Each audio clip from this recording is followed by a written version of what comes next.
Last week in a series on CBC TV, we talked to a number of experts about how the province managed the housing crisis in 2023. Tonight, in our Newsmaker interview, we put some of the concerns raised to the minister in charge of housing in this province. John Lohr is the Minister of Municipal Affairs and Housing. Welcome, sir. Hi, Tom. Glad to be on the show.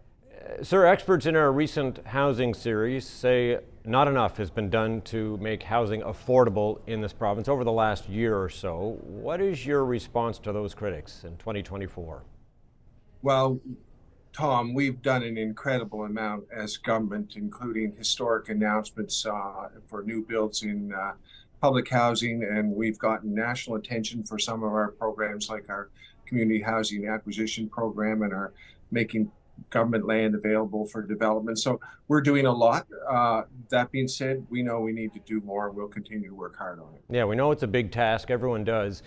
You were against building more public housing. Then late last year, your government changed course on that. You've now committed to building 222 new public housing units over the next 5 years. We know the need is much, much greater than that. Will you commit to building more public housing than the 222 new units? So, Tom, what I can say is that's our commitment right now. I don't know if we will or not. We are doing is we know that the answer to the housing crisis is more housing, and we know that needs to be done in partnership with developers and builders, in partnership on our part with both our municipal and federal governments and our communities like ordinary Nova Scotians. So we see everybody stepping up. I can tell you that I'll have a meeting next Monday with Sean Fraser and the other Atlantic housing ministers. That's an important meeting that's coming up, that we're working very closely with the federal government. And we're working closely with our municipal partners. And so there's a lot that needs to be done. There's no one housing solution, and we need everybody at the table. And just before we move on for public housing, if your government has now acknowledged that there needs to be more public housing built, 222 units, does it follow that the department now believes, in fact, we need much more than that? So what you need to know about public housing, Tom, is that we're doing a once-in-a-generation reorganization of the 5 public housing authorities into one. We're streamlining our whole maintenance program. We're trying to do a better job at that. We're streamlining and reorganizing our priorities. The reality is Nova Scotia, I think, ranked 4th in the nation on per capita density of public housing. So we have a lot of public housing. We have approximately twice as much as British Columbia has per capita. So we already have a lot of public housing. That doesn't mean we're absolutely committed to it. We're absolutely committed to the rebuild, that the new builds that we're doing, and we have more things planned for public housing that I'm very excited about. Okay, as you say, multifaceted problem. The province has tiny homes and pallet housing all on the books, but some of those projects have been delayed. What date can you give people for when they will be ready?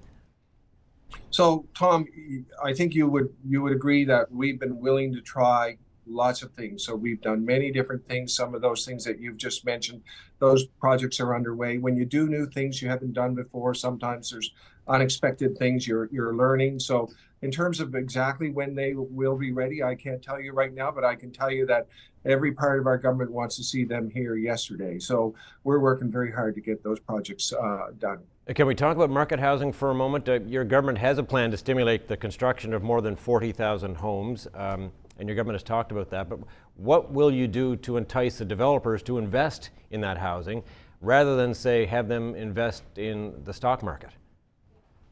Yeah, I mean, at the end of the day, we've made one very tremendous investment along with the federal government in terms of multi-unit apartment buildings and taking the HST off. We estimate that'll be $100 million a year investment on our part. It's not going to be there forever. Our developer community know that, and they are responding to that, and that makes, so in some cases, that makes the difference between a project going ahead or not going ahead. So, as far as construction, we've seen tremendous increase in construction October over October. We led the nation in October.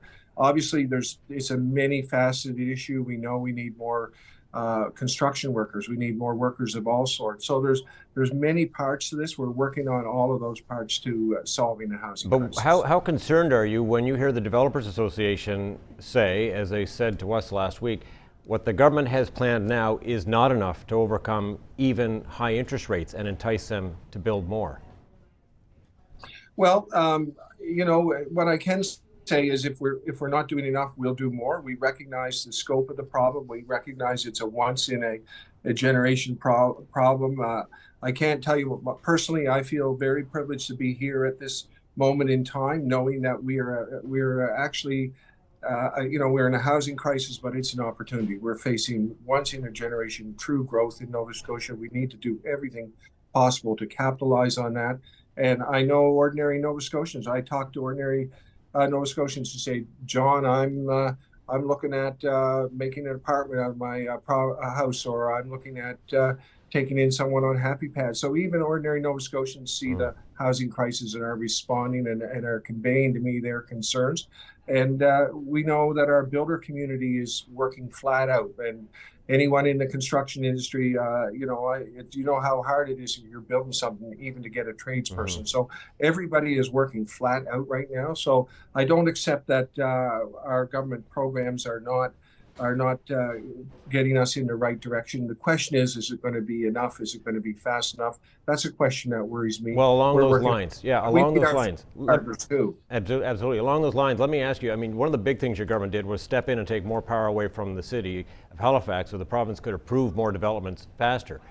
What affordable housing projects can you point to now where concrete is being poured that would not have happened under the city's control?